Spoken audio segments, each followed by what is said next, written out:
So, liver enzymes, mataas. So, anong iiwas natin? Fruits. Iwas ang fruit? Iwas ang fruits, except strawberry and avocado. Umiinom ka? Hindi. O, tingnan mo. Hindi ka umiinom, bakit ang taas ng liver enzymes mo? So, ano ba yung nagpapatas yan? Ito yung mga fructose, sugar, processed food, junk foods. Okay? So, yan yung iiwasan mo ngayon. Mag-normal. After 3 months, paulit natin yan. Kung kakauwi ka na. Okay? X-ray, normal. Very good. Okay, normal.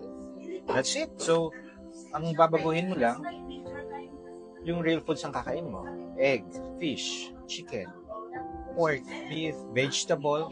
Yung fruits, iwas ka kasi elevated yung SGPT mo. So, iwas ka ng mga fruits. Ang pwede lang na fruits, mga berries, avocado.